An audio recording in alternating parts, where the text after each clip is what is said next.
Good morning, everyone. And we are here on Start Your Day, and we've got such a fun-packed morning for you. I hope you've all had a fantastic weekend. I've been busy, but also had a celebration as well. So it's all good. And we're here to brighten up your Monday morning and to start your day with a little bit of sparkle and a little bit of information and detail because I have a wonderful guest that's going to join me soon. We've got some great news about what's coming up on the show, and also we have got a new segment called Creative Corner. But I'm going to say some hellos. Good morning, Nita. Nice to see you. And we're only on Facebook and YouTube today. Hello, Jan. I bet you're pleased that YouTube's back. Jan is in very cold Slovakia at the moment. Good morning, Michelle Daniels. Nice to see you.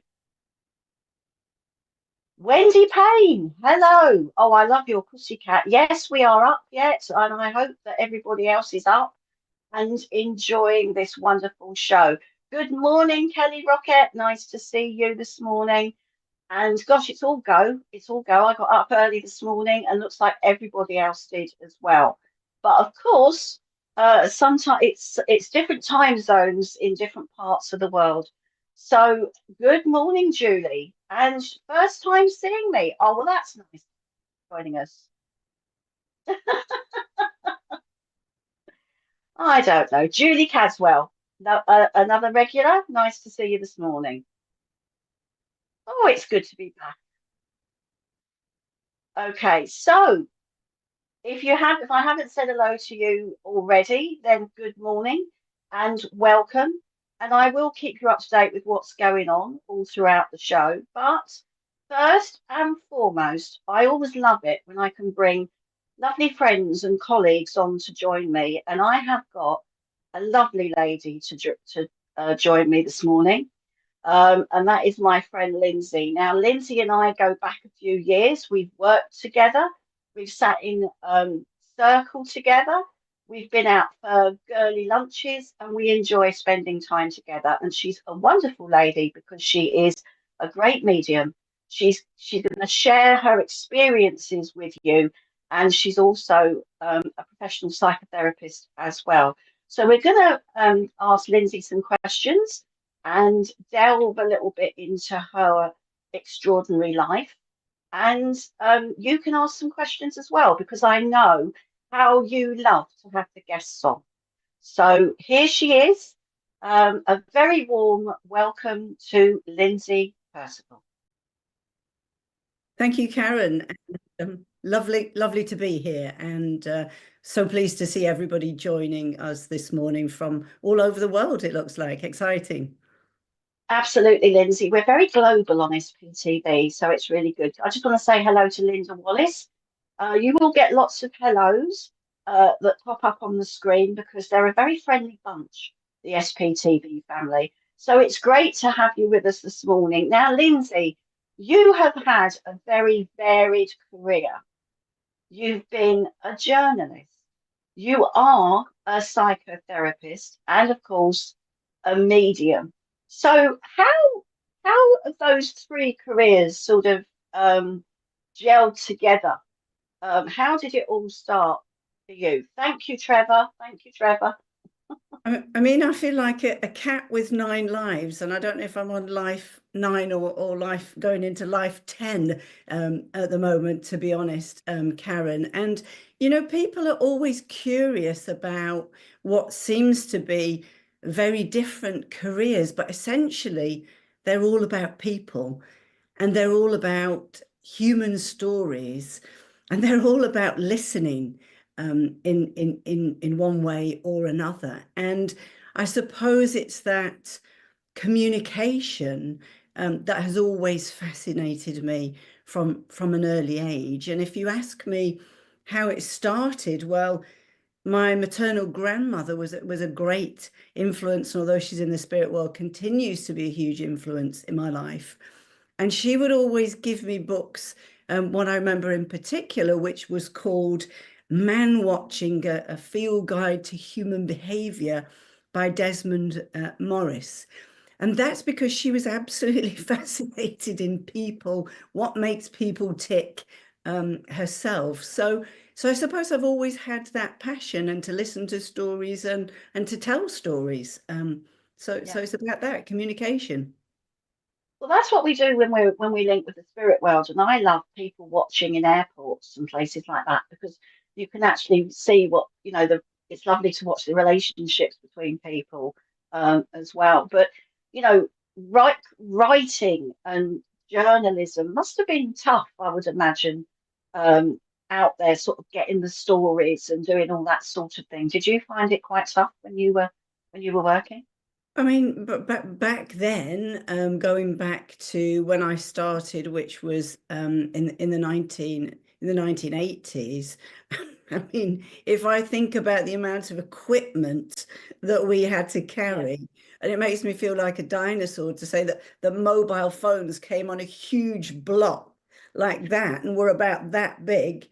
And we also had reel-to-reel tape recorders that we had to carry as well, and bags and whatever, and notebooks. And in newsrooms where I first began my career, we didn't have the internet. And so it was a very different world. And that's just an amazing thing, how technology has advanced yeah, so quickly. And now we have small devices that are that big, and that's even yeah, better, isn't it?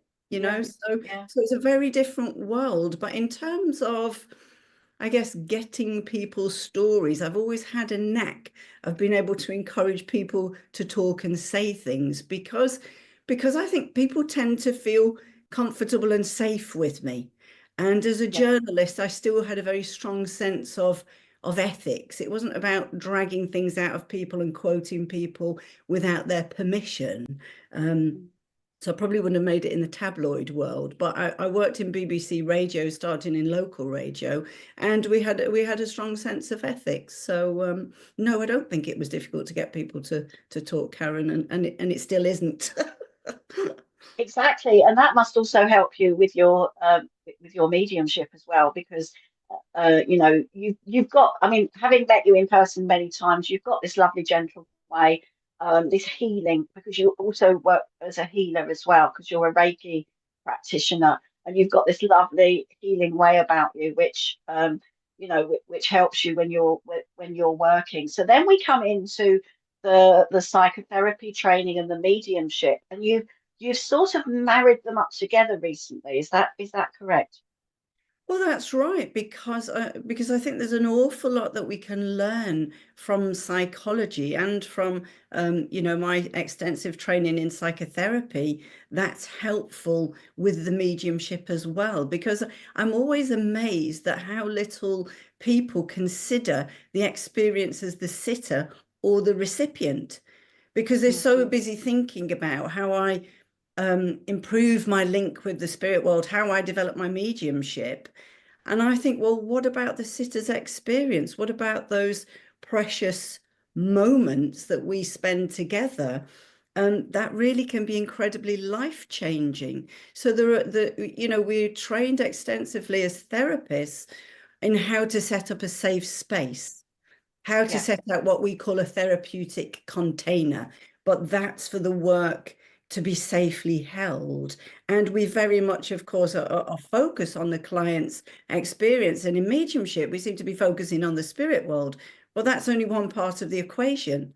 Um, and so often I think we miss this careful consideration of, well, what's the sitter's experience, and how can we even adjust the way that we phrase things that's maybe more therapeutic. So I think there's a lot that we can learn from both worlds, perhaps controversially so.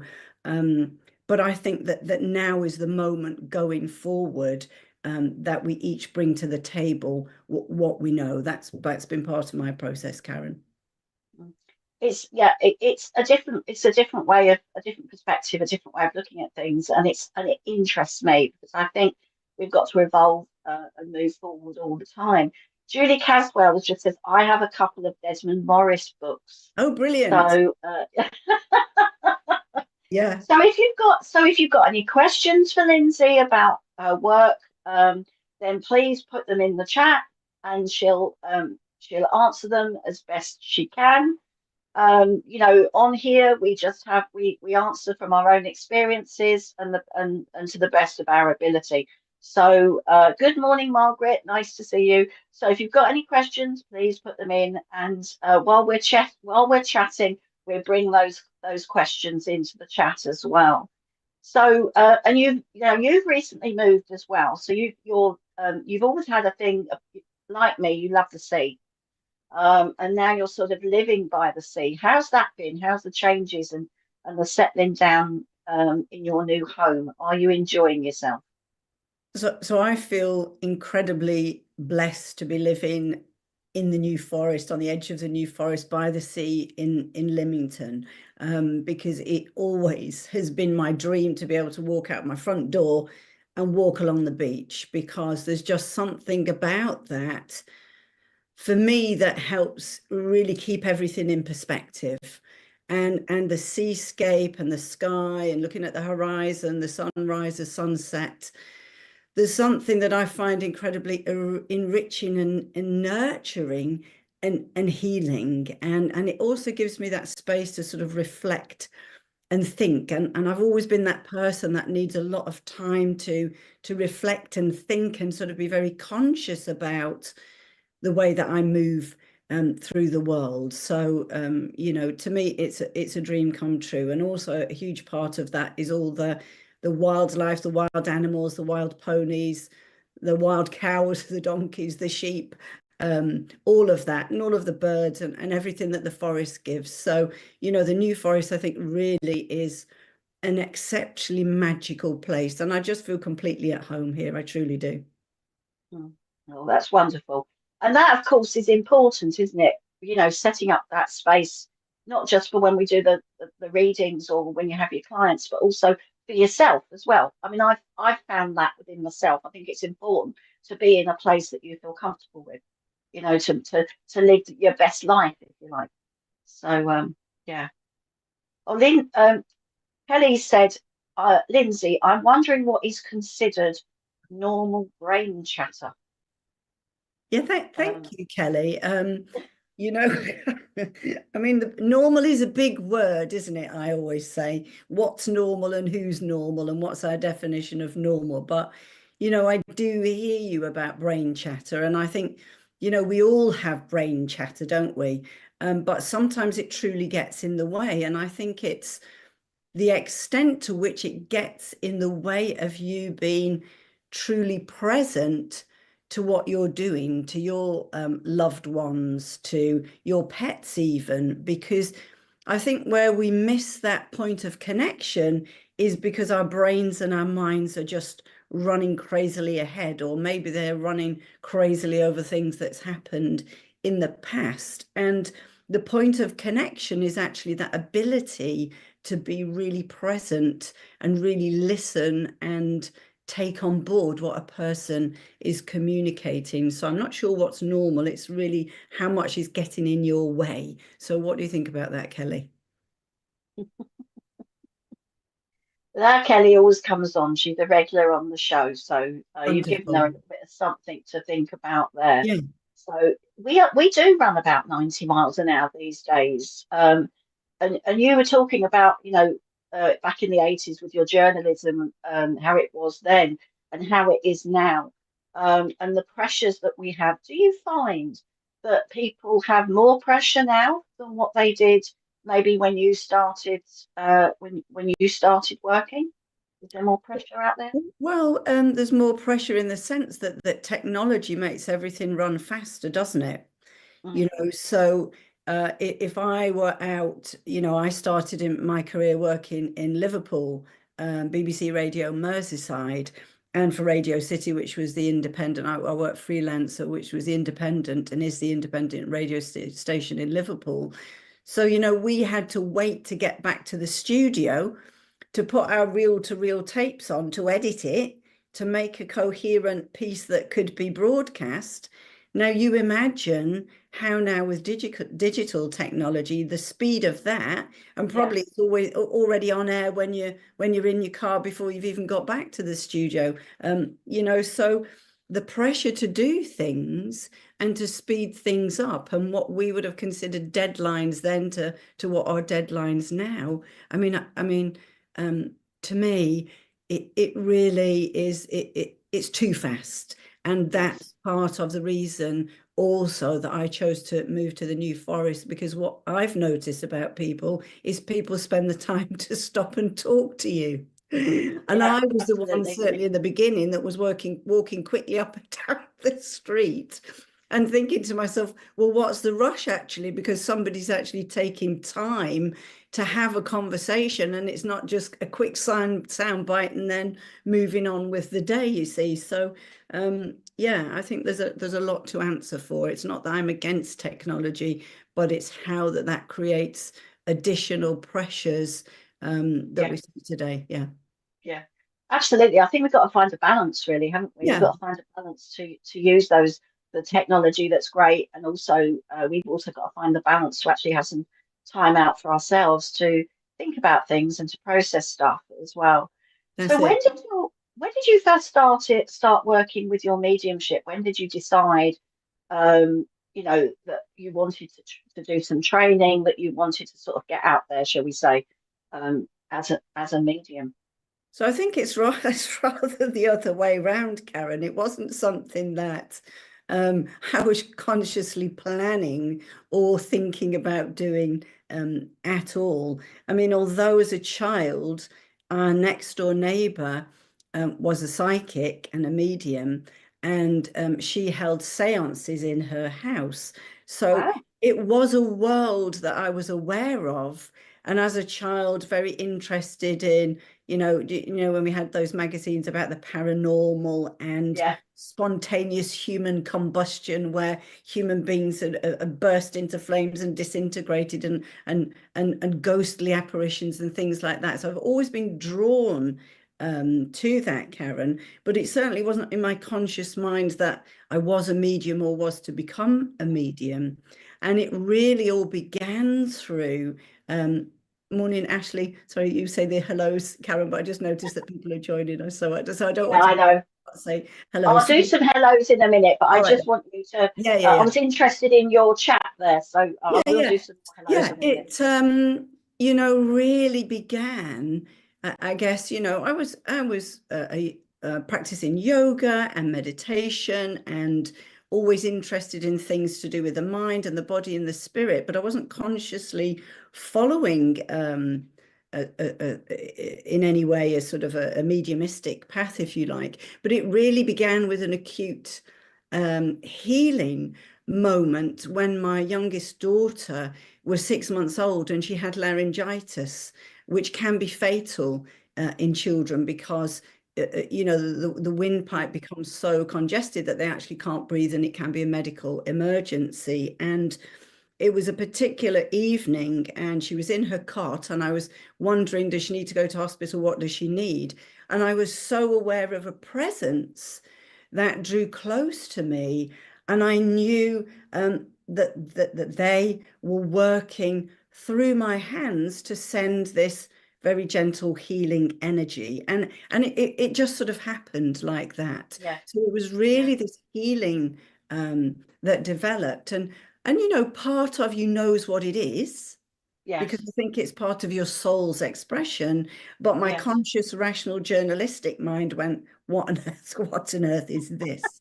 So, yes, absolutely, absolutely. what am I imagining? Then, so I was thinking faith healing and spiritual healing. Yeah, So, luckily the technology enables you to Google all of this. And then I yes, came across um, Reiki, which I knew nothing about.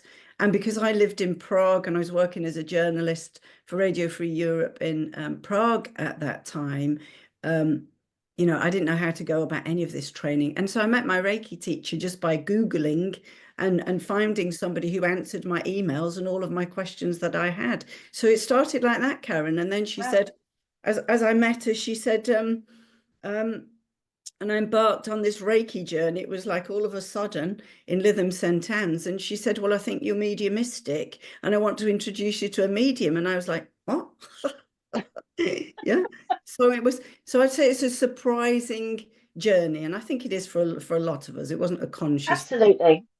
Mm. Absolutely. I recognize a lot of that. You sometimes have these things thrust upon you, so to speak, and you think, oh, right, okay, I'll give that a go, or am I? It's all That's these it. it's That's all it. these things that come into our pathway that lead us down the spiritual path, if you like. So, for those of you that have just joined, hello Sam B, hello Ashley Oliver. There was a couple of other people that have joined as well. I've got a lovely lady with me this morning, my lovely friend Lindsay Percival, and she's sharing her story. She's sharing her life about her work in journalism as a medium and a psychotherapist as well. And so, if you've got any questions, don't be shy. And also, please share. Please share so that you can let everybody know that we're up and running this morning on YouTube and on Facebook, but not on TikTok this morning. But hopefully that will change throughout the day. So it's really lovely to have you, Lindsay, and I just want to say thank you for coming on. Oh, good morning. We have young Chris Archbold with us, another lovely friend. He's managed to sneak on when he's probably supposed to be working. Naughty quiz.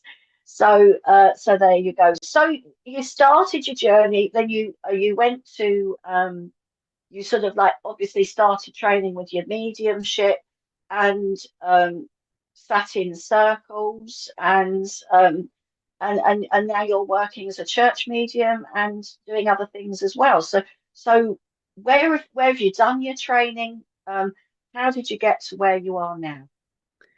Yeah, well, actually, it was incredibly difficult in some ways and maybe easier in some, Karen, because as I lived in Prague at the time, nobody had really heard of mediumship. And people, of course, knew about Reiki, and there were some Reiki practitioners, and I was lucky enough to meet some people and sort of work alongside them, if you like, in Prague. But nobody really knew anything about mediumship. And so I was a bit on a limb. So to be honest, in the very beginning, that process of inquiry wasn't a direct route into mediumship. I had some experiences also because my mother passed to the spirit world when I was 28, and I had some experiences of mum sort of coming and joining me in the car, and I knew undoubtedly that it was my mum from World of Spirit. There could have been no doubt, but yet part of me, I think, thought, well, is this because of grief? Is this because of Yeah, bereavement? Um, yeah, so that journey really took me down many routes, and Prague at the time, and probably still true to say today, because as a former hardline communist country, that thirst for spiritual knowledge and spiritual yeah, teachers and everything was really tangible.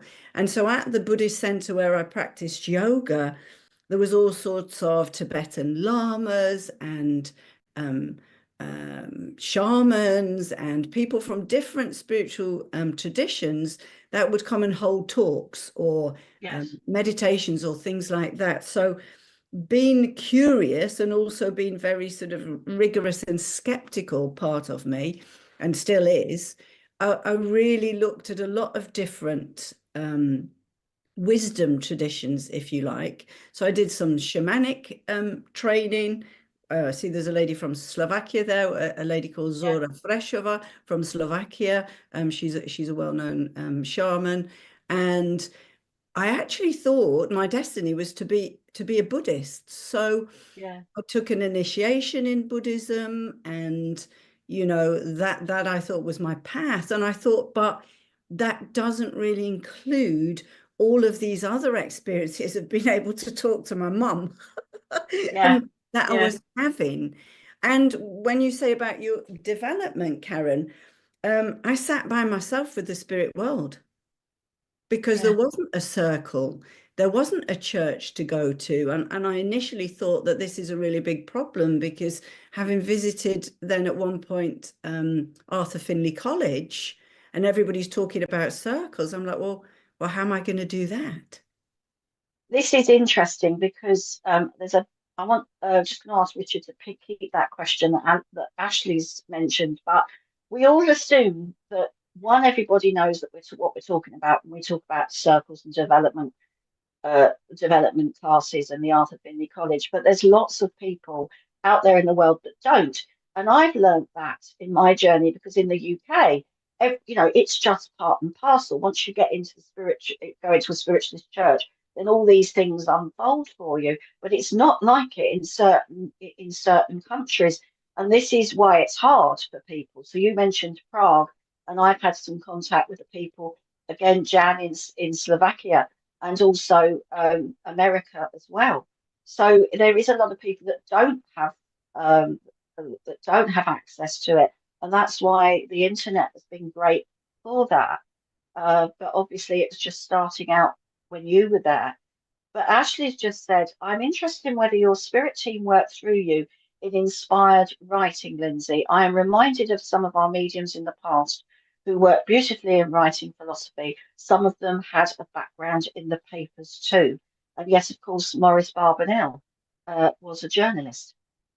So have you done any inspired writing, Lindsay?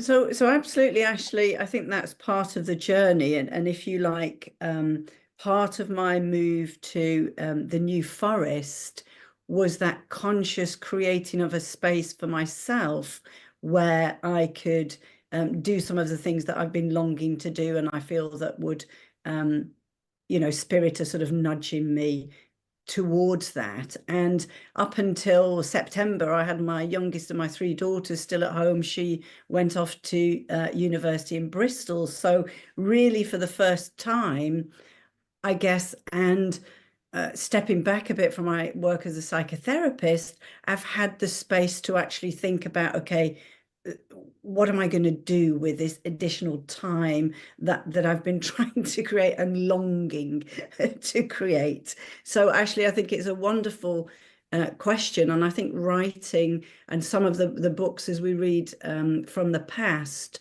are so uplifting, are so inspirational, and I love reading them. So I think that's something to come, and thank you for asking. Yes, it's time, isn't it? It's always that precious commodity that we sometimes don't have. And then when we get it, we think, okay, so we're not used to having it. We don't quite know what to do with it. So it's interesting. Good morning, Chris Jacobs. Nice to see you on with us this morning.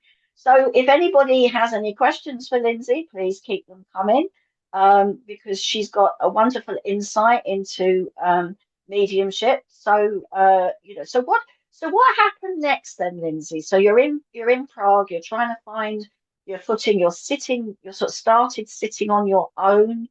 And were you aware of your guides and helpers? What happened next? I mean, it was the case of with three children in the house and a husband at the time, it was waiting for those moments, those opportunities of the quiet and the stillness. Um, and, so when the kids were finally settled in their bed and, husband was away on travels or he was out of the house, that was the time I dedicated to my spiritual practice. And in Yeah. the beginning, I had some, quite amazing experiences because I felt that a lot of the teachings were helping me to understand how all these sort of psychic senses and then, paranormal experiences could happen, how it was possible. And bear in mind that I have this also scientific, rational kind of mind as well. Yes. So they would show me things like on a bookcase. I can remember one evening, like how it was possible with energy to move a particular book out of the bookcase and actually move to that physical. And I'm not saying it completely happened, but in my mind's eye, there was something about a book that seemed to move quite slightly. And it's like they're teaching me and showing me, well, this is how we can do these things that seem so fantastical because it's all about energy. And Mm. having mentioned my Reiki teacher, Carolyn, the people that she introduced me to were Minister Vi Kipling, who's in the spirit Yeah. world now, a Sister Doris Smith, and Glyn Edwards. Now, I Wow. had no idea who these people were. I genuinely, because I wasn't exploring spiritualism or mediumship or whatever, No, I had no idea. But I was very blessed from the get-go you to were. have that contact with people who Absolutely. now we know are eminent people, and Glyn in the spirit world, of course. So, as my very first teachers, they were able to share really at Middlesbrough Spiritualist Church, which is the first spiritualist church I ever stepped into, and Vi and Doris and Jackie Wright, at the time president of the SNU, were working in an organization called Rainbow's End.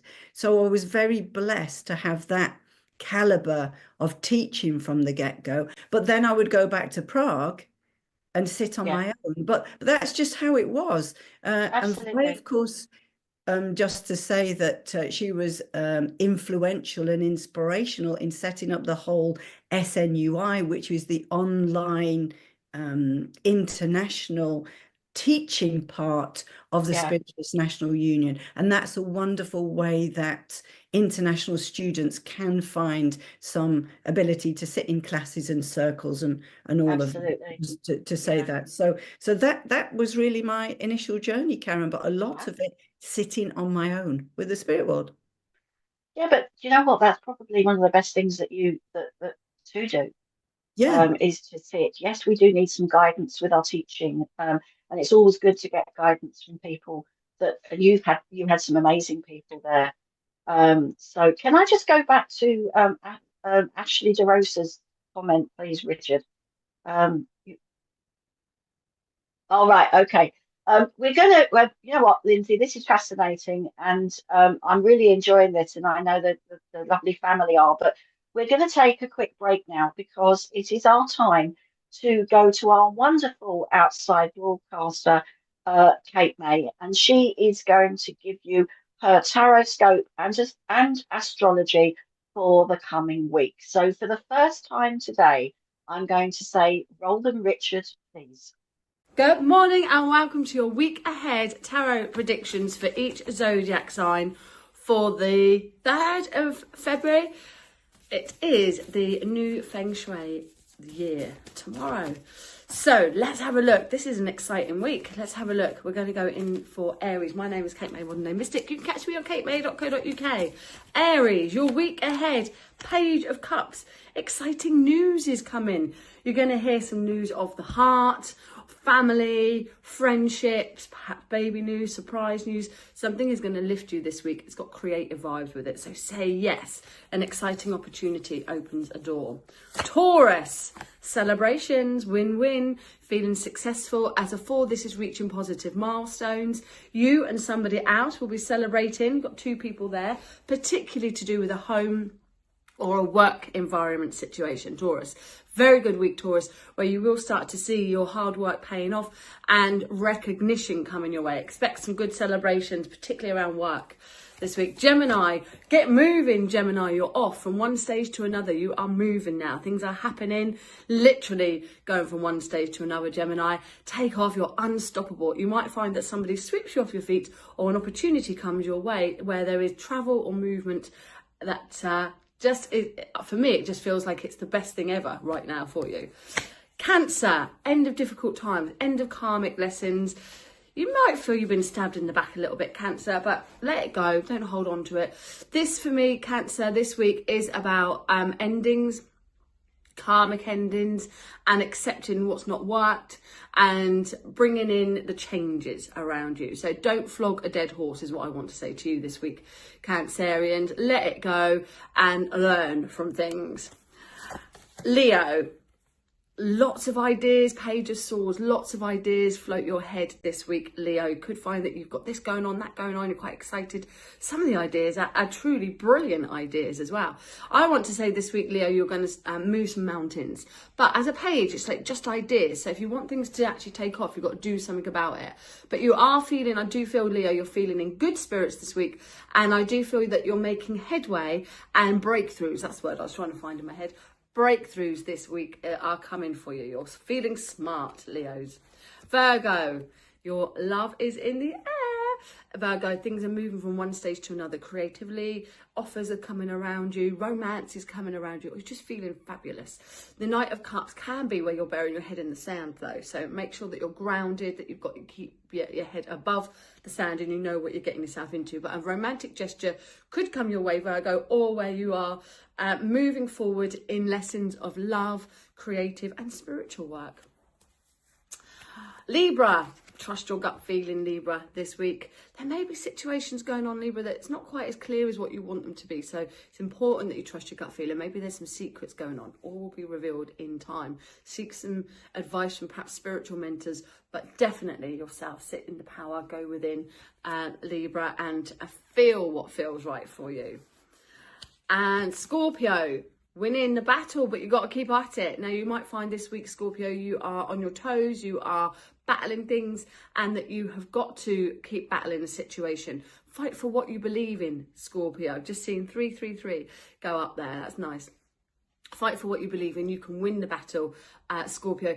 And I do want to see you in a prime position this week to get what you want. You're in a prime position, but it's just not going to come as easy as let's knock on the door and da-da-da. You've got to fight for it. So fight for what you believe in. You can win the battle.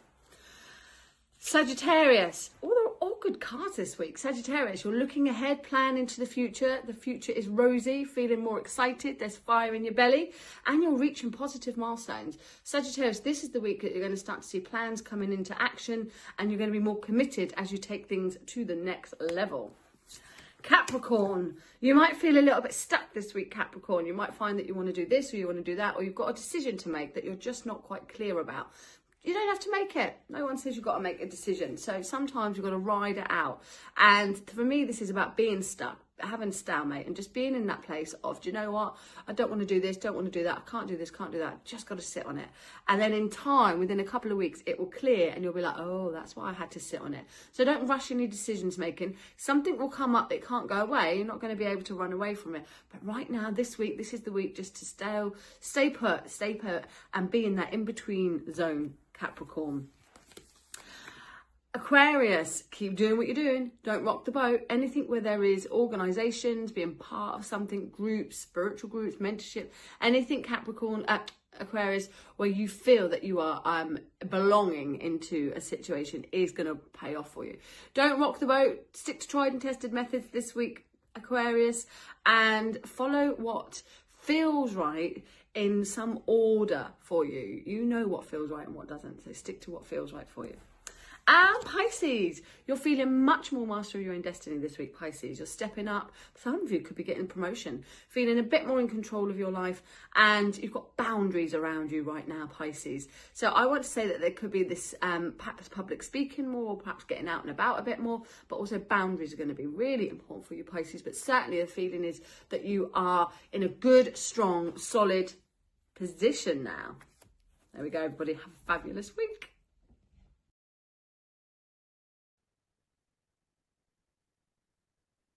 Oh, and we're back. Oh, thank you, Kate, for that wonderful insight. And I know that's going to help a lot of people in the coming weeks. She is amazing.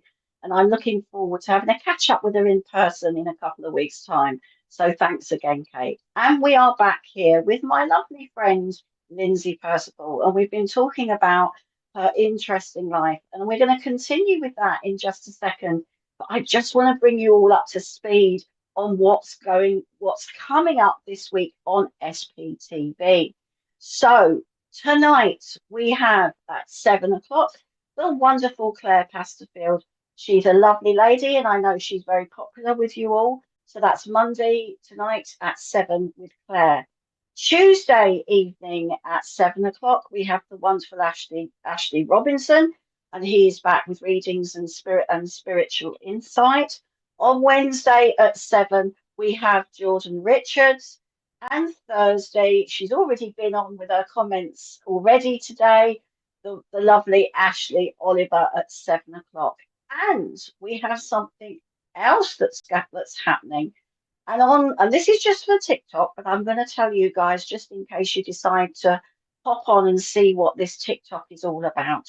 At 8:30 after Ashley's show, on TikTok there is a fledgling night, and that is where mediums that want to practice can come on to the safe space on the SP TV community on TikTok, and where they get help and support from experienced mediums as well. And you never know, I might pop on too to give you a few words of encouragement. But already Richard's there to give encouragement, and there's some other people that come along as well that have been working a while. And it's important to give encouragement to our up and coming mediums. So Ashley's just said it is a wonderful space for support. And I know that Ashley joins Richard too. So there you go. It's all happening on SPTV. So that's what's coming up. I will remind you again later in the show, just in case you didn't get a chance to write it all down. But I'm going to come back to my lovely friend here, Lindsay. So we've got a question here from Ashley Del Rosa. What's your experience when speaking to a spirit? For example, do you just hear a voice? Is it your voice? Or do you just think of things and put them together? I definitely hope I don't think of things and put them together. I definitely hope and I believe and I trust that it's the spirit world speaking to me, and that I do know the difference. And you know, that's what we call subjective and objective clairaudience. Those are the technical terms, where we actually hear a voice outside ourselves, like you would hear my voice now, or whether we hear the voice within ourselves. We have an experience of a voice talking to us. And I think that that's really how I experience it, and possibly less than a handful of times had the sense of somebody speaking to me externally. So it's an inner experience, but definitely within that I can and do have a sense of a person's accent, a sense of what their speech would have been like in the physical world here. And you know, any sort of speech impediments or just things that are quite unusual, because as I said to you, being a journalist and a psychotherapist and spending a lot of time listening to people, I'm always extremely interested in the nuances of the communication, because it's absolutely fascinating. So, and if it's a man's voice, if it's a woman's voice, if it's a young person's voice, yeah, so that's my experience. Yeah. It is interesting, isn't it, how the spirit world use us and all the experiences that we've had in our life to tell the communicator's story. And as you say, you're constantly listening to people, and you're aware of the voices and how and what they say. So yeah, it's interesting. So what have you got sort of what's happening now, Lindsay? Because I know that you are doing some teaching now, and you also do a little tour. Do you remember? This is a funny story. Lindsay and I were chatting one day when we hadn't known each other very long, and we used to speak about hiding our lights under bushels. Do you remember that, Lindsay? Yeah, we did. Uh, and we used to talk about all the things that we would like to do, go on tour, teach, do all these things. And us being us at the time, we didn't think that we would, or we could, or the situations wouldn't open up. But they did, and they have for both of us. So do you want to share with everybody where you're going to be and what you're going to be doing? Yeah, I'd be absolutely delighted to. I mean, I have to say that it really, you know, the pandemic which was such a dreadful time. On the other hand, for those of us that were working on Zoom, it really opened up a world of connection to different people and different churches that we perhaps, you know, would never have contact with. So from there, and Chris, who was Archibald, who was joining us earlier, if he's still on, I don't know, but you know, we were invited to serve at different churches in the Northeast. And being a northerner myself, I have an absolute love of northern churches, and so you know, I'll be doing that in July.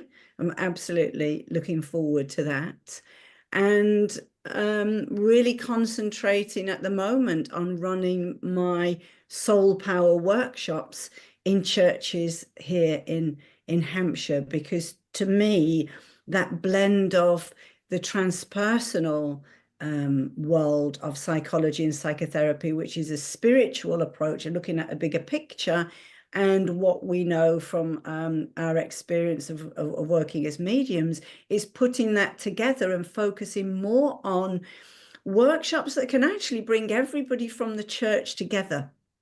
You know, we have lots of things focusing on mediumship and lots of things for healers, maybe less so, but things that can actually bring everybody in a church together, because everybody's part of the team and everybody's at that interface with the public, whether they're sort of picking up a phone call for somebody who's bereaved and saying, can you put me in touch with a medium? And everybody works with spirit. You know, mediums are just it's a name in a way. Everybody has that ability to touch people in profound ways. And so these workshops, Soul Power, really can bring everybody together and start to think about, well, what's our personal journey? Not just our spiritual journey. How does our background and the lives that we've led and experiences that we've had in our life, how does that make us and intertwine with this spiritual life that we're all trying to live? And I think that sometimes that personal aspect is what gets left behind. We call this, in transpersonal psychology, we call this spiritual bypass. So when trauma or tragedy happens, as happens to us all, some of us, including myself, go to the spiritual, but come down to sort of back down to earth to look at ourselves as human beings having a spiritual experience, maybe reluctantly, maybe later on. But I think that's a journey that we all need to do. So really my approach to within spiritualism is, how do we bring the personal and the spiritual together? So as human beings, we are integrated, we walk in our talk. And even though psychotherapy might seem to sit uncomfortably with mediumship, to me, that's my personal integrity, because I can't split one off from the other. No. I had to bring them together, because otherwise there's a feeling, well, I'm not being authentic. And how can I talk to people about authenticity? You see, Karen. So, yeah. Well, we had a conversation a few years ago about this, didn't we? And I said, why don't you bring the two together? Because I think that it's it's always fascinated me. And we're going to be looking, we're going to set a date, and you're going to go into this soul power a little bit more with me, because I think it's important that we continue and grow and do some progression work on ourselves, because as mediums, we don't look after ourselves. And we've had this conversation many times about TLC for mediums, because we don't, and sometimes people don't think that we need it, but we do. So Sunara has just said here, struggling trusting my inner voice as I've been led down some wrong paths. I've cleared a lot of the negative voices of myself now, but I've not trusted since. I look for confirmation via here, etc. So what sort of just brief advice would you give Sunara there, Lindsay? So first of all, Sunara, I would say, in a way, there aren't any wrong paths. A path that we feel is wrong is actually really, if you like, just an opportunity to get us back on another path that do you see? So I don't see it as a wrong path, because I think we learn from our most, and we grow as souls from having what we perceive as negative experiences. But I do hear you. So see that as an opportunity to really go in another direction. You see, it's all experience that you can learn from. And negative voices, absolutely. I mean, we're our worst inner critic, aren't we? We are far harsher on ourselves than anybody could be around us. So that's very difficult. But I think a great healing happens around trust. And I say to people, when people generally say, well, what's holding you back? And they say, well, I don't have any confidence. But actually the word confidence comes from confidare. It actually means to trust in the Latin. So trust is a really important thing. So I hope that answers some of your question. I see that you've just typed another comment. She said I wasn't a nice person then. But I think we beat ourselves up a little bit too much sometimes, you know. But it's good to look at yourself sometimes and realize, you know, what you did then is not what you're doing now. It's evolution. It's you know, change. So I've got Debbie here. Question 1, please. Do spirit have a rest, and is there a specific time they need to rest for? I don't know, but what I have read and what I do believe, and this is to do with extremely traumatic passings, I do believe that there's a time that after the transition, there are what you might think of healing retreats, or places where those who've just arrived in the spirit world have that opportunity, having had a life review, which is to look at what's happened to them and how they've responded to things during the journey of the time. Here, we know that from near-death experiences as well. But I do believe there's a time where they will be tended to by counselors, by nurses, by all of those who've had that experience perhaps in the physical world and are interested in carrying on that work in the spirit world. Now, how exactly that works and how long it's for, I don't know. And beyond that, do they have a need for rest? I don't know, is the honest answer. But if you believe that, as Karen mentioned, that important word, that evolution, and you know, they are on an onward journey, if you like, it seems to me quite logical that there will be periods of rest and reflection and an integration of those learnings, because that's our human journey. Yeah. And I think that lots of things in the spirit world are not too different from the way that they work here on the physical. Absolutely. Because it seems to me that that's quite a logical way of looking at it. I don't know what you think about that, Karen. Yeah, well, I agree with that, because I think it depends on the individual. I think it depends on that, you know, the journey that that person's had, and also, you know, freedom, what they want to do, how they feel about things. So I don't think there's one set rule for all.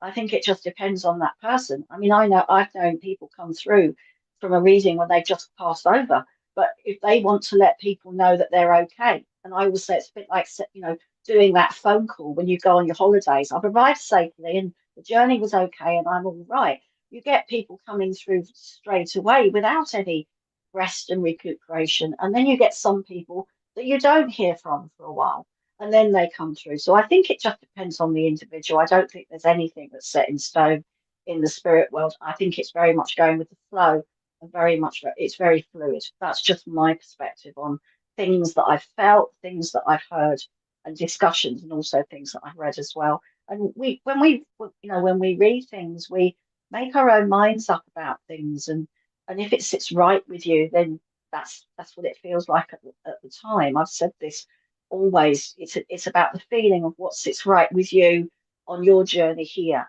So, but I just think it depends on the individual. So thanks for that question, Debbie.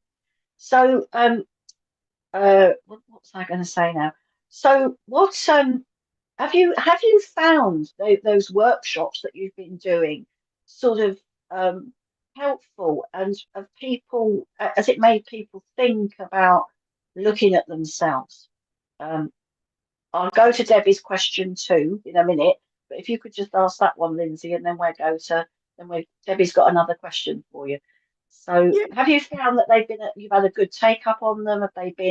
yeah. Has it been a good journey for you as well as the people Oh, that you've been with? absolutely. I was absolutely thrilled on Saturday to have 11 people at the workshop at Salisbury Spiritualist Church. And that brought together everybody from the president to people on the healing team to people working with their mediumship. It sort of brought everybody together, if you like, and members of the congregation. And they were extremely interested in that discussion of the soul's journey and the more sort of philosophical aspects, which quite often we don't get the chance to discuss.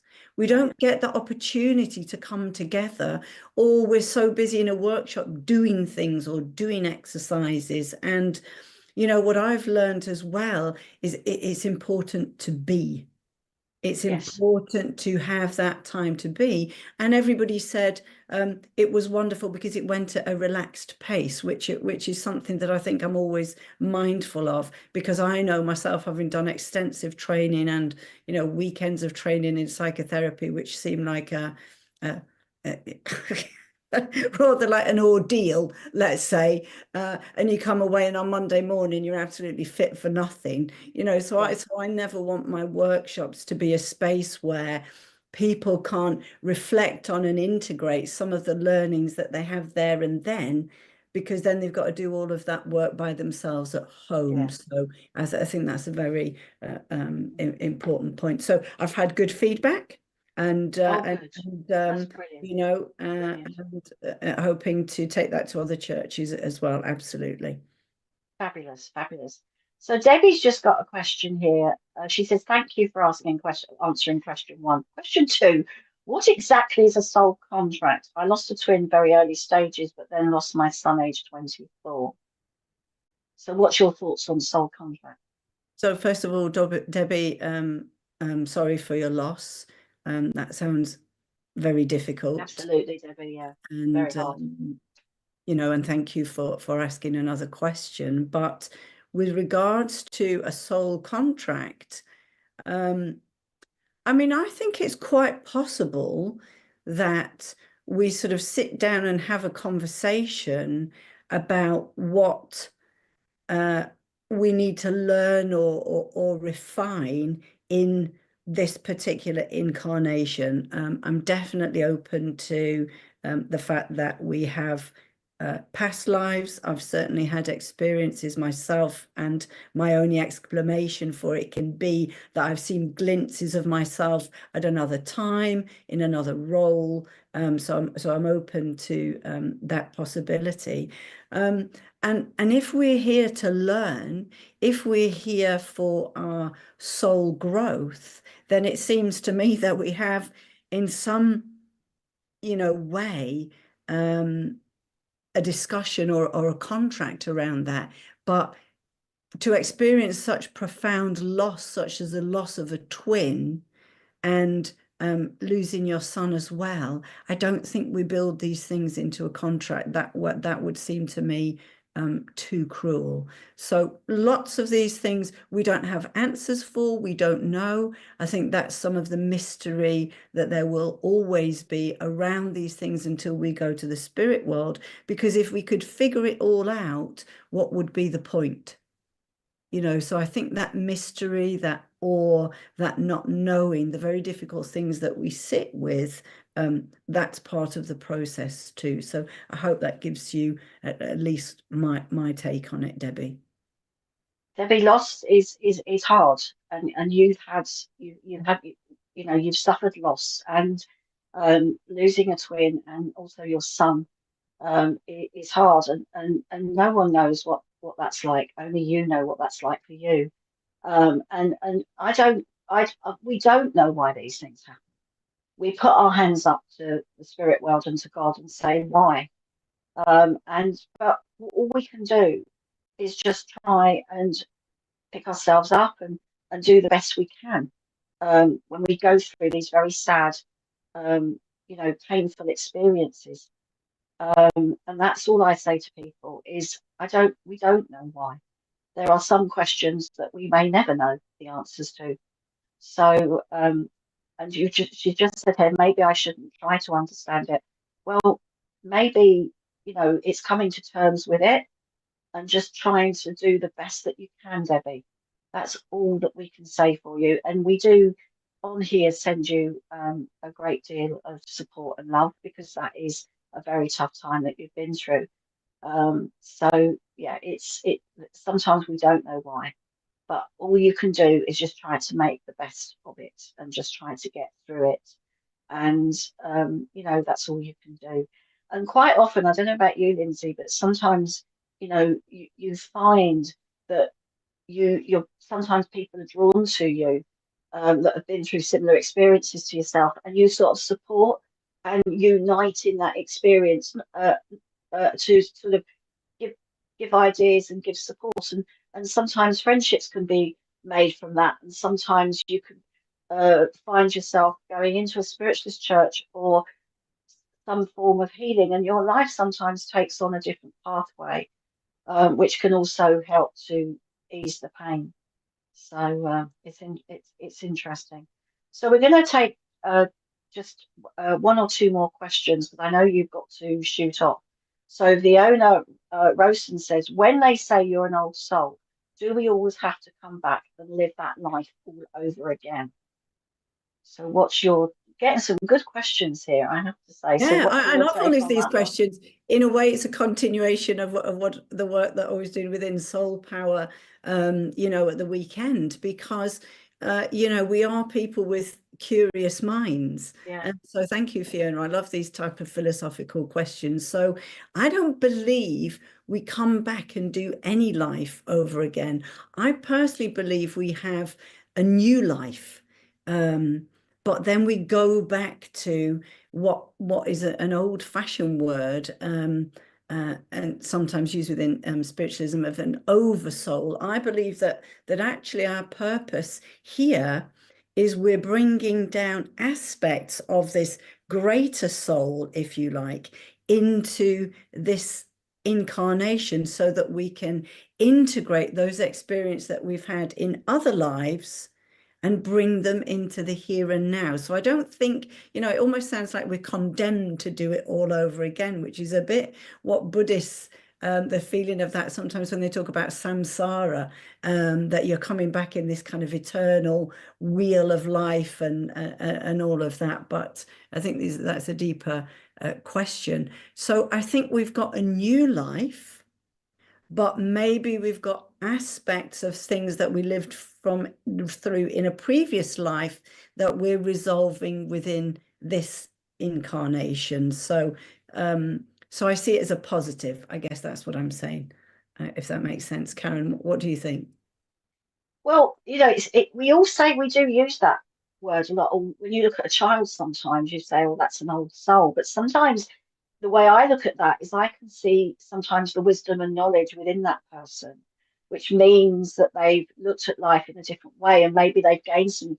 You can see the knowledge that they've already gained before they've come, if that makes sense, and they're bringing that wisdom and knowledge with them to this life to help them. And there's some when you ask children questions and they come out with things that's so profound, and you look at them and they think, where did that come from? And it's come from their spirit. So there's that knowledge and that wisdom within them. So I feel that sometimes people come for different reasons and different experiences when we come here. But some people come with that existing knowledge and wisdom more, perhaps than perhaps a new soul or somebody that is new to experiencing the physical. But when you've got that wisdom, you can sometimes see it. But I don't think I'm like Lindsay. I don't think we come back and repeat the same life again, because it's not like Groundhog Day where you can come back and repeat the same. Maybe you come back and repeat something different. You know, and put all those things that you've learned into something new, into you know, to a different situation. So it's interesting. It can, you know, it can, uh, you know, we could really go into this at some point, but unfortunately, we can't. But maybe Lindsay, you could come back again and share I'd some of your wonderful knowledge love to. with the SPTV family. So, what have you got sort of now? We are going to be working together soon. So, Yes. I'm really excited about this. Now, a lot of you on here have heard me mention about Holm Hall, which is a beautiful spiritual hall just on the outskirts of York. It's near Pocklington. And we spoke about doing something like this years ago. And all these things are starting to marry up and start to happen, which is fantastic.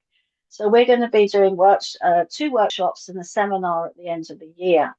And Lindsay is going to be bringing her aspect of soul power, which I think is great because it also it can be for all different people from all different aspects of where you are on your spiritual journey. So it'd be great for beginners, it'd be great for people that are sort of wanting to learn more, and it'd be great for people that have been involved in it for years as well.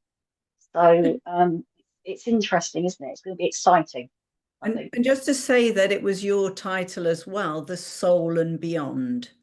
Yes, And I yes. think that, you know, so some of what we've been talking about here and that opportunity to discuss as well as have some exercises and explorations and home hall seems like a perfect setting. I have to say I haven't visited yet, but you have, Karen, and I from have. all of those experiences that you've shared, it really seems like a wonderful healing space as well. And of course, there's a beautiful church that's attached to it. Absolutely, and it's got some beautiful grounds, and it really is a lovely place. So if you're interested, look up Home Hall. It's on Facebook. Lindsay is also on Facebook, and she also has a website, which is lindsaypercival.com. So if you want to find out a little bit more about Lindsay's work, get in touch with her, follow her on Facebook, then I'm sure she would welcome that because it's nice to get in touch and meet new people. It really is. Will you come back again, Lindsay? Yeah, of course, Karen. And you know, I think I love discussions, and I'm personally all about community. I think it's so good, whatever aspect of spirituality you're exploring. I think it's so important to have a safe and responsible community or a forum such as SPTV to be able to share and bring together and, you know, have insights from other people. And just to say that a lot of it we don't know, and maybe that's really what we should embrace, that there's also magic and mystery and awe about the things that we don't know. But I certainly do believe it's about truth and love. Mm, yeah, absolutely, absolutely. Well, thank you for coming, Lindsay, and bringing your wonderful insight. And on behalf of our community, because we do have a community here on SBTV. We're on at the moment. We're only on Facebook and YouTube, but we've also got a TikTok community as well. So when you come back, we might have that up too. So please come back. We'll sort out another date because I know that everybody's enjoyed having you with us. So we're going to say goodbye to you and in a minute. And Chris has just put up Roll on May. Yeah, What maybe you about should say March, the Chris? date, Karen. Roll on May. Uh, Yes, the date. so on the 22nd of March and the 24th of May and the first weekend in October, we're going to be doing some stuff together at Holm Hall. So yeah, so it's going to be good fun. So we are going to take a short break because we have the wonderful positivity from our second outside broadcaster, and that is the lovely Kiri. So when you are ready, Richard, if you could roll them, please. Hiya and welcome to Kiri's Positive 5. It's the podcast where I share a little healthy tip regularly that I think is going to help improve my health and well-being. It's only 5 minutes and it's just something that I incorporate into my daily life, or just something that I enjoy doing, things that are healthy, things that are positive, things that help boost my mood, and hopefully it will help boost yours too. And it's only 5 minutes, so it's not much time to invest in you. And I've got a few now on the podcast app, so if you have missed any, you can go back and listen to them. They're only 5 minutes, like I say, so yeah, have a little listen, see what we've done before. But today's episode is all about seeds and nuts, maybe, particularly seeds, because they're so healthy. I didn't even realise how healthy they were until quite recently, and I've started incorporating them into my diet since finding out how good they were. And it was when I was doing some research on the perimenopause, like being in the 40s and getting to that stage where you've got to think more about what nutrients you're putting into your body. And I think it's really important to just be healthy and mindful of that, particularly when we're getting older, but even when you're younger too. So yeah, I thought I'd share this fact about, particularly with flax seeds, which I've discovered, because they've got so much nutrients in them. They've got omega-3, they've got that healthy fatty acid, they've got antioxidants, they've got fibre, and yeah, it's brilliant. So I've been buying lots of nuts and seeds lately and just incorporating them into every meal possible. I even put them into dinners when the kids don't even notice. They can't even tell that I've put these extra nuts and seeds in, unless they're like crunchy pumpkin seeds, but they still eat them. Pumpkin seeds are really good for us as well for the perimenopause, but we are talking about flax seeds today. And flax seeds are like the ground, like the milled seeds, so they're really like fine, so you really don't notice them when you put them over salads. You could put them in breakfasts as well, over yogurt. My kids would definitely notice that though, if I gave them yogurt and fruit for breakfast. They wouldn't be impressed. So I make like a spag bowl or a slow cooker curry, and I just sprinkle as much things in there as I possibly can. Because apparently we talk about our 5 a day with our fruit and veg, but actually we should be having 30 different plants a week. But that does include things like herbs and spices and seeds and nuts and beans and all your fruit and veg as well. So actually it doesn't sound as bad as it looks. 30 sounds a lot, doesn't it? Especially when they've all got to be different. But it is possible, and particularly when you can buy all these mixed bean cans in the shops, you can buy all the different packets of nuts and seeds in the shops, and if you buy them in bulk or just go to a supermarket and just compare the different prices on the different supermarkets, and then you've got the health food shops as well, have a little compare and see what you like. And I have them in clear jars as well, so I decant all my packets of seeds and nuts and I put them into clear jars on my shelf, and that makes me want to tip them all out into different meals. So that's what I do. So the fatty acids are really, really good for our skin and hydration. It's going to keep us looking younger, you never know. It's worth a try, isn't it? And obviously the antioxidants are really good for us. It's really good for our heart health. Heart disease, lowers blood sugar. This flaxseed is an amazing ingredient. Definitely get hold of it. It does wonders, and it's good for the fibre content as well, good for the toilet situation. So it's really unique actually, flaxseed, because it's got antioxidant, fibre and the fatty acids, all 3 components, which makes it quite a unique ingredient. So get it, buy it, put it in your meals, make sure it's ground because you can absorb it more. But your kids won't notice, I promise. Give it a try. Start putting it in some dinners where you won't notice it, then sprinkle it on some salad, then maybe on some breakfast, some fruit and some yogurt. Put some other seeds and nuts in there as well. Think about having 30 different nutrients, if you can, per week. And it does make me more mindful generally as well, because I'm thinking about what I'm putting into my body more than what to take out of my diet. So if you think about what you're putting in, you're less likely worry about what to take out, because you'll be focusing on all the good nutrients that you're putting into your body. So that is my tip. Try them. Put them in smoothies as well, bacon, lots of different ideas. Get some flaxseed, you won't regret it. Let me know how you get on, and I'll be back again with another one very soon. See you later. Thanks for listening.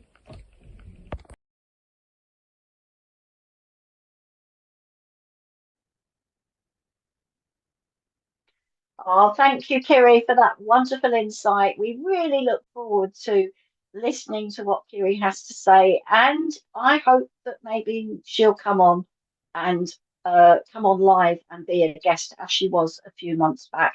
I just want to say thank you again to my wonderful guest, Lindsay, who's had to disappear off for an appointment, but it's been absolutely great to have her on, and I'm sure she will come back and talk to us again.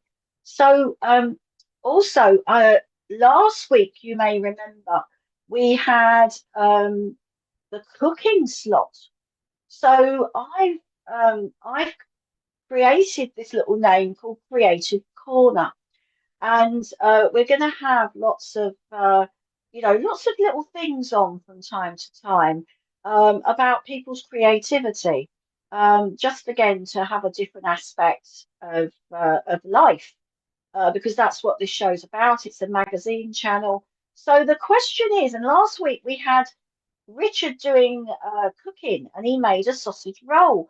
So did anybody make the sausage roll that Richard demonstrated last week, which was quite a lot of laughter was created because of that. But Richard loves to cook. And if any of you have got anything that you like to do, be it sewing, knitting, um, writing, anything creative, because being spirituality is also about creativity as well, and also it can bring out that creative side. So I love to cook as well, so I may even do a little cooking slot at some point in the near future. But we do have a lady that, after me asking last week, decided to show us all about making candles. So this lady comes from TikTok, Shazza, and she's done a little video for everybody to see about getting creative with wax. Oh, so you didn't see any show last week. Oh, that's a shame, Sam. But you can catch up on Facebook. Oh, because you're on YouTube. I'm not quite sure if we were on YouTube last week, Sam. But you can catch up on Facebook. No, we weren't on YouTube last week, Sam. So last week it was just TikTok and Facebook. So you can catch up on Facebook to see the cooking demonstration. But this week we have a lovely lady that is going to show us all about creativity with wax and candles. So we're going to have a little slot of that, and then afterwards we're going to come back and I will do some readings for you. So somebody just said that their uncle was a candle maker in Barbados. So lovely. So anyway, I'm going to say again, roll it, Richard, please. Hello, right, I've been asked to make a video about my healing light candles and how I actually make those, so you have to bear with me as I only have one hand. So, first of all, my wax goes into the double boiler.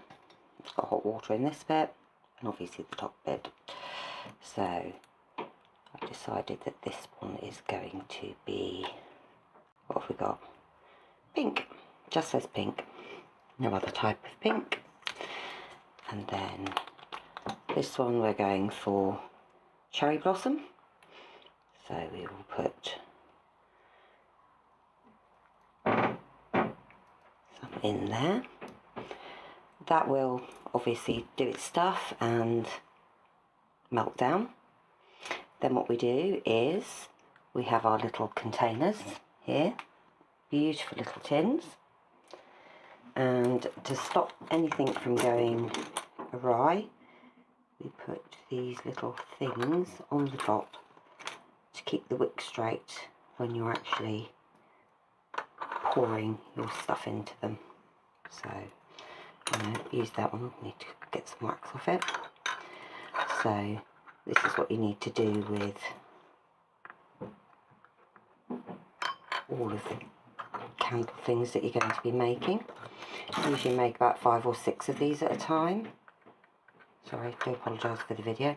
So basically these have the little candle wicks, and then you have stickers, double-sided stickers, so you stick one to the candle wick and one in the bottom of the container. Next thing we need to do, oh no, they're rolling everywhere, right, crystals.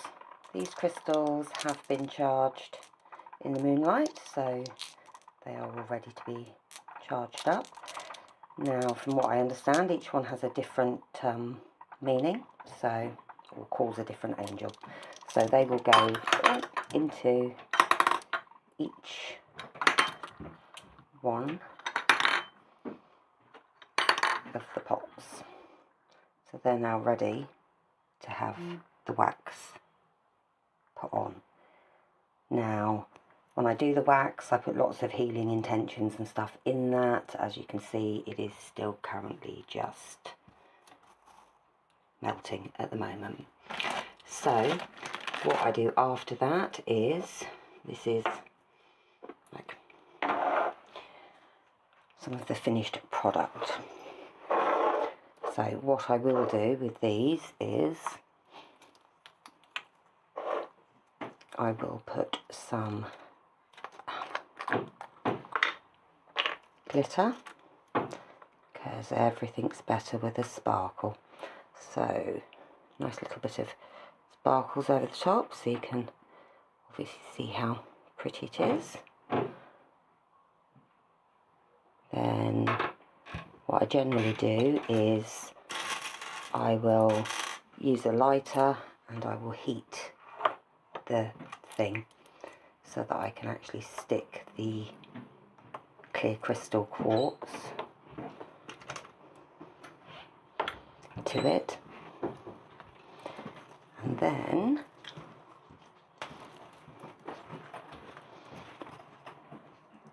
we add our little flower. So there we have it. Easy to make, smells absolutely beautiful, and I'm sure that you'll all enjoy them.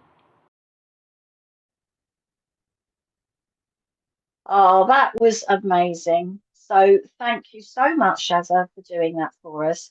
And Shazza is one of our TikTok viewers. So if you want to find out any more about her, find her on TikTok. And I'm sure she'd be only too happy to talk to you or to show you some more of her creativity with those candles. So we'll all be out there now, won't we, creating candles? And so thank you for offering to do that. And as I say again, it's important, you know, if you want to do something for our creativity corner on Start Your Day, then please get in touch with Richard, and he will tell you what he needs from you. So it's just a short video, as you've seen when Richard did his and Shazza did hers. Just a short video with a very basic explanation about what you do and how to do it. So it's nice to bring those little insights into our Monday morning show. So in a minute, I'm going to do some readings for you, but I just want to let you know what's coming up before I do that this week. So tonight we have the lovely Claire Pasterfield at 7. On Tuesday, it's Ashley Robinson, who's been with the channel a very long time and is a lovely gentleman. On Wednesday, we also have a lovely gentleman, Jordan Richards. And Thursday, we have the lovely Ashley Oliver's show as well. And all those shows start promptly at 7 o'clock. And they will be on Facebook, possibly TikTok, and also maybe YouTube too. Now, exclusively for TikTok is a show on Thursday. And this is where Richard and a group of mediums are have got together and decided to create a little fledgling night. A fledgling night is where up and coming mediums that need a bit of practice before they go out into the public domain can come along and receive help and guidance from Richard and the gang. So that's Thursday nights on TikTok at 8:30. Now, I may even join the team if that's all right with Richard. I might hop on and help because I love to help and support fledgling mediums, so I may join as well. Good morning, Eva. Yes, I'm fine, thank you, and lovely to see you too. So I'm just gonna. Oh, hold on, I've just got something coming in from NASA. Hold on, yeah, right.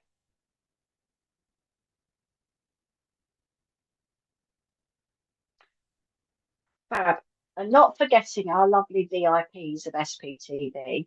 Every Friday night there is on Zoom readings, but you have to be a VIP to go into that. So is that on the Facebook page or website where people can get details of that? Okay, so the info's on there, and if you're not sure where we are on Facebook or everything, it's at sptv.uk. If you type that in, you'll be able to be taken to our Facebook page and the website. So it's at sptv.uk. So it's all going on, isn't it? It really is all going on today. It's absolutely fabulous, and I love it. So we're gradually getting ourselves back up there, doing lots of stuff. And I'm just going to invite the spirit world to draw close to me to see who we have here. Right, okay. I have a lady here, and she's getting excited because she was a very busy mum, I want to say. She's making me feel here that she's mum, and I feel she never stopped. I feel that she loved to be involved in lots of different things, and I feel that she was involved in things within her community. Now, I also feel here that she would have had some issues around her stomach, and I do also feel that she would, no, absolutely, Nicola, no need to go out when we have SPTV. Yes, absolutely. So, but this lady, I feel, used to go out quite a bit because she was involved on committees and bits and bobs. And I do feel at one time she may have been involved in the Brownies or some sort of children's club because she's making my hands go here. So I know that there is creativity connected with her. And I feel that she would have done, she showed me like a sampler, like to do with embroidery. So I feel that whoever I'm linked with here would have done embroidery with her, like making a little sampler. Because she's taking me back here to a memory of when I used to do that as a kid. So I know that she was a very creative lady, but she also had patience. She had patience and she had a fantastic listening ear. She would listen to people and she would be there for people. But I feel that sometimes, things were a little bit chaotic at home. Would you also understand where she went through a stage of she's showing me piles of magazines and newspapers? So would you understand where she would have gone through a page, a time of where she would collect them for some creativity thing, and she's showing me like paper mache. I just know something about paper mache because my mind's going to where you'd put the paper mache over the balloon to make the shape of something round. And I just feel this lady, it's almost like she had this teaching aspect to her because she loved to sort of create things here. So I don't know if this resonates with anybody. If you can let me know by typing in your comments as quickly as you can, to let me know if this makes sense to you. But she is a real creative force, and I feel that you still remember doing these things with her. So if this makes sense to you, please let me know. But I'll just carry on just in case you haven't written anything yet. I do feel that she would nothing coming through yet. Okay. I do feel that she would have had issues around her stomach. And I feel here that she used to get very frustrated about being poorly. And I also feel that towards the end of her life, she would have had some issues with her legs as well, because I feel suddenly this stiffness in her legs. But she's just making me feel here that it's all about the creativity. So would anybody have you got the numbers up, Richard? Have you got the the numbers of all the people that are on? Have you got that? Yeah, you have. Right. Okay. Who's number 24? Who's number 24?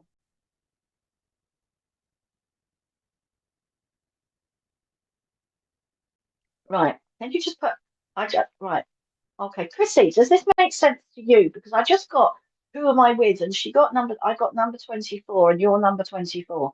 So would you, if this makes sense to you, let me know, because I did feel that this could resonate with you. If I've got the relationship wrong, I apologize, but I just feel that you would understand that. So so Wendy can understand this as well. But I did feel number 24. Can you understand the number 24? Sam B is now saying it could be her nan. But would you understand the newspapers and the magazines and all these things she used to collect and egg boxes, all these things she used to collect to make something out of them in some creative form or another? And I do feel that she was associated with clubs and or something about the brownies.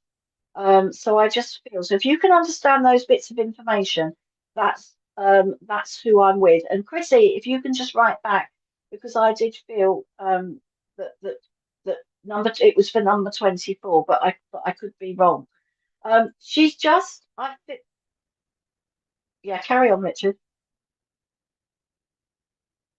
Yeah,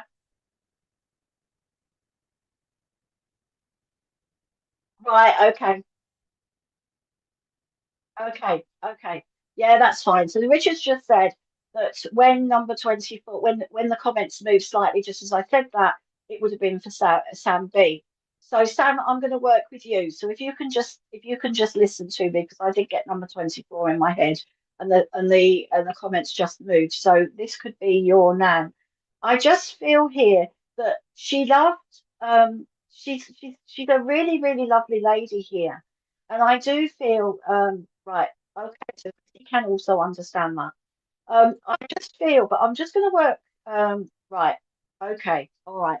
Would you understand, right, and Sam's still saying it could be her nan, so I've possibly got about three people here. Would you understand issues around her legs as she got older? Because I am aware of sort of issues around her legs, and I feel that that got her really, really frustrated. But I also feel that whoever I'm with, would have helped her when she got older and she couldn't do what she wanted to do. But she doesn't want to talk about, her ill health. I feel that she wants to talk about the creativity. So, again, would anybody understand where they are doing some creativity at the moment? They are working on some creativity, because this is where I need to. She used to make clothes, paint patterns on the wall, worked with children most of her life. Okay, okay, let's just see. Can anybody else understand? Can you understand? Um, I just felt that there's she reminded me of, like, she was teaching them to do things. Definitely have that teacher vibe about her. But I just feel that somebody's doing, Chrissy, if this is for you, are you doing some creativity towards the end? And she used a walking stick. Okay, Sam. But would you understand, whoever I'm with, it's the creativity that you're doing now. So if you can answer me quickly to let me know that this is what she's making me aware of. It's about the creativity around you now. She taught me how to sew. Okay, okay, Sam, you can understand that. Okay, she's taken me to January as well. And I want the latter part of January, around about the 28th of January here, for an anniversary or a birthday. And I just feel that she had a lot of patience, this lady, the patience of a saint.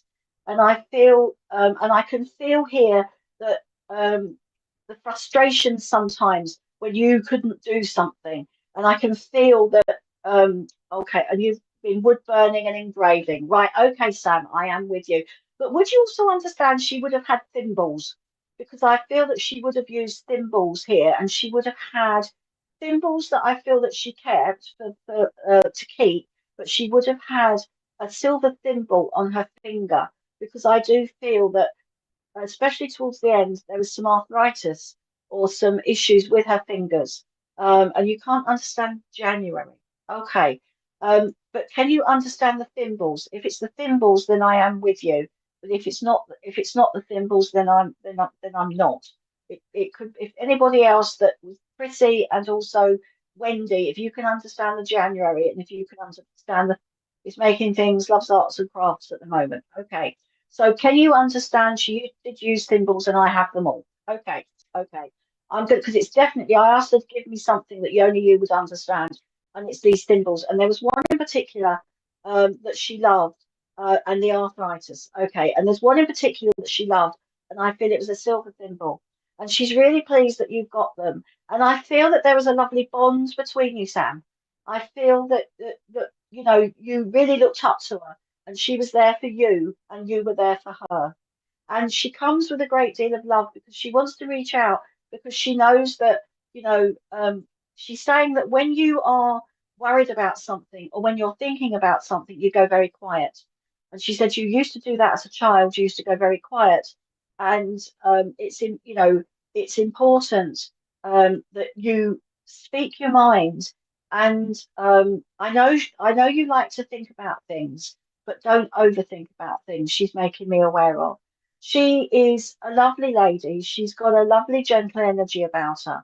And she just wants to bring back those memories because she really enjoyed that time with you. She really enjoyed, um, you know, teaching you and being with you. It was the companionship that she loved. And she just wants to say thank you for being there for her. So take her love. And thank you for working with me, Sam. Okay. So let's see who else I've got here. Okay, right, right. I've got a gentleman that draws close to me, and I'm hearing the name Jack. And okay, I'm not sure of the relationship yet, but I know the name Jack is important. All right, that's lovely, Sam. She was like a mum. I was always with her, so that's good. Thank you for that. I feel that this gentleman would have had a heart condition. I feel here that he was a little bit of a character, and I also feel that he loved to play cards. So I feel he liked a little bit of a gamble, and I feel that as he's playing the cards, I feel he gambled a bit in life, if that makes sense. I also feel here that he was a bit of a betting man, so I feel he would have had a bit of a bet on the horses. So I feel that he was definitely a man's man. And I feel that he sort of had a few regrets in his life, I want to say. I feel that he wanted to aspire to have, you know, have more material goods than than he actually got. I feel that he was trying to make a buck, trying to have a bit of an entrepreneurial look at life. And I just feel that sometimes towards the end of his life, it didn't quite work out that way. And I also feel here that he just wants to say that he wasn't the father that he should have been, if that makes sense. So I don't know if that makes sense to anybody here. He's just sort of like quite a slight man. He's not a stocky man, but he's quite a slight man. And I feel he loved to he would watch people from afar. And I feel that he really wanted to be right. So Wendy can understand that. Can you understand the name of Jack though, connected somewhere else, Wendy? But I just feel that this gentleman sort of like aspired to um, be in with the in crowd, have money, and he never quite hit the spot. Things didn't work out for him, and I think he's realizing now that you can't. That there's, you know, you've got to work hard at life, and you've got to work hard and get people to like you and understand you. And I feel that he was a little bit misunderstood, Wendy, if you can understand that. And it was just that, but there were times when I feel that when he was excited about something, um, he could really sort of be fun and outgoing. But when things didn't quite go his way, when he was going through some tough times, then he could be very down. So I just feel he sort of like was up 1 minute and down the next, if that makes sense. Um, he's he sometimes I feel didn't always say how he felt. I feel he was a little bit sort of quiet, stilted with his emotions. He couldn't express himself emotionally. This is what he's making me aware of. And he's sort of saying that he's sorry for that. I feel that he just couldn't say, definitely I don't feel he could express it tactilely. I feel that, you know, he wasn't a huggy man. All right, always had his bet on a Saturday, yeah. And I just feel that sometimes he could be focused on the wrong things, shall we say. Okay, that's fine. Let's just put the jack to one side. But as long as you can understand, right, okay, so Jan, you understand this. Can you understand everything else? Can you understand the rest doesn't relate? No, it's got to relate, Jan. I'm gonna stick with Wendy for the time being. But would you understand, Wendy, that he's um is there anybody else that can take this, Richard? Because I just feel that this is not sort of connecting you because I feel he wants to say he's sorry for not being the father that he wanted to be. And I just feel here that he didn't quite he didn't there was something missing. I just don't feel all right. Okay. Wendy, I'm not sure if I'm with you, so I'm going to carry on because I just feel that this gentleman wants to say that he's sorry for not showing his emotions and not saying these things. So, Wendy, I don't feel I am with you here. So I need someone that maybe, Dad wants to sort of apologize. I just feel that there was something, he feels that there was something that he could have done more, something that he should have done. He should have been for the family a bit more than he was. So I feel that he always he sort of was out doing other things when he feels that he should have been with his family. So Wendy, I don't feel I am with you at this moment in time. So I'm just going to carry on, and if somebody can understand that, please put it in the chat because it's important that you type if you can understand it, just say some of it or yes, because then I can work with you. So Jenna, you can understand this. Brilliant. Okay. Okay. I understand that, Wendy, but it just wasn't fitting right. And Jenna can understand most of this. So okay. So Jenna, can I just sounds like your dad. Okay. I just feel here that he said that he wishes that he could have done more. He wishes that he could have been the dad that you deserved. And he said, I tried my best. That's all I could do. But I just feel that sometimes it was like he was easily distracted by other people and things and trying to sort of move his way up the social ladder, if that makes sense. It's the only way I can describe it. I feel he wanted to, you know, he's taken me to a memory about there was a particular road where there's some beautiful houses in. And I feel that you and him would have walked along that road or driven along that road. And I feel that that's what he aspired to be. He wanted a big house on this particular road. And there was one house in particular, and it looks like and some also something about a doll's house.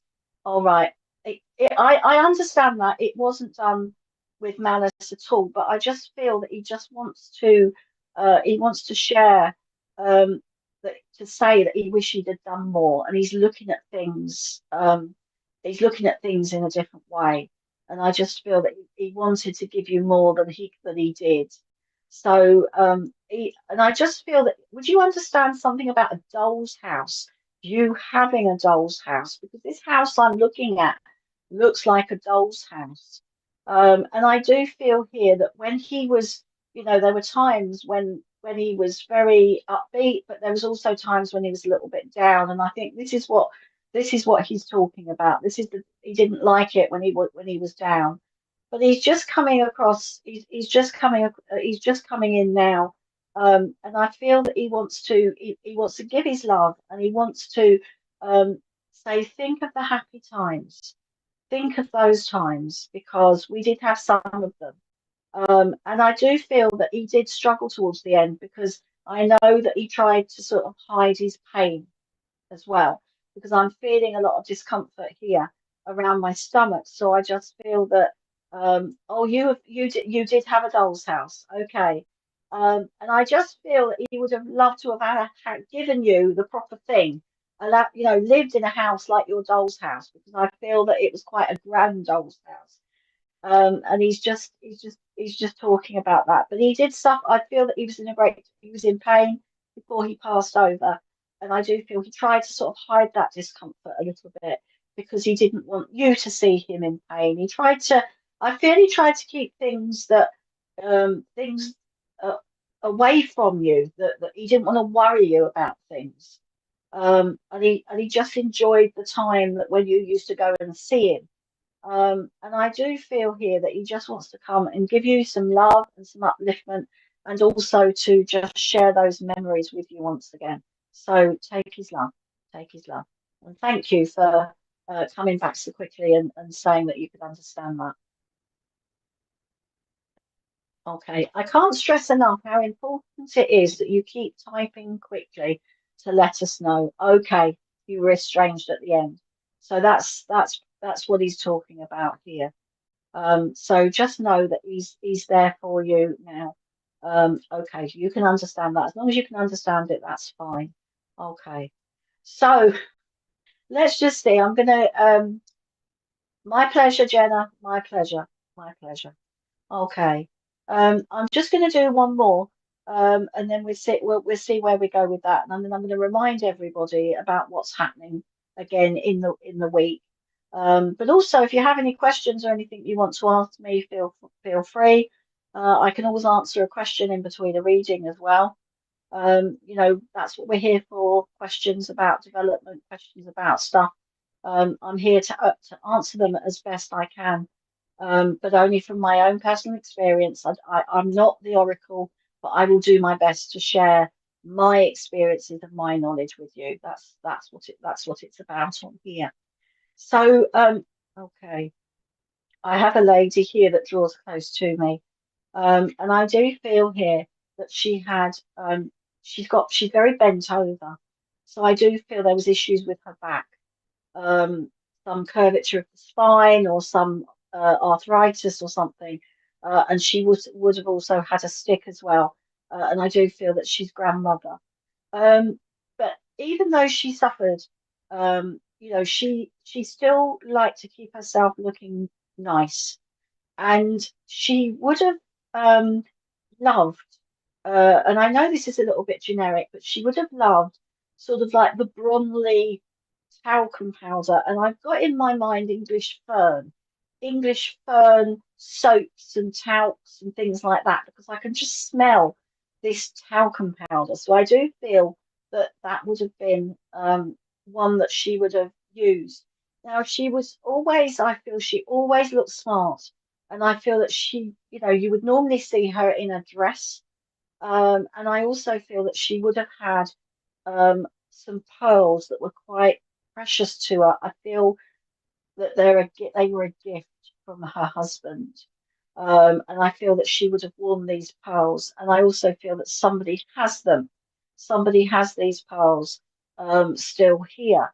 And she's talking about something about the catch. So I know it's a bit of a complicated catch. It's one of those square, like diamante catches. So I feel here that somebody still has their grandmother's pearls. And I feel that she had this curvature of the spine or problems with her back. And I feel she's slightly bent over. But she's a very, very smart lady. She's making me aware that somebody would have had an engagement ring that belongs to her as well. And because things like that were very precious to her, her jewelry, and I feel she's showing me a lovely box, and this is where she would have put things away, sort of very painstakingly. They would have gone back in their boxes within a box. They would have been wrapped up. She treasured things, but she also treasured things that you gave her as well. And she would have loved to receive postcards and letters. And she's talking about notelets. So I feel that whoever I'm with would have written notelets to her, always say thank you for a gift, or just to see how she was. And I feel she would have kept little cards and notelets as well.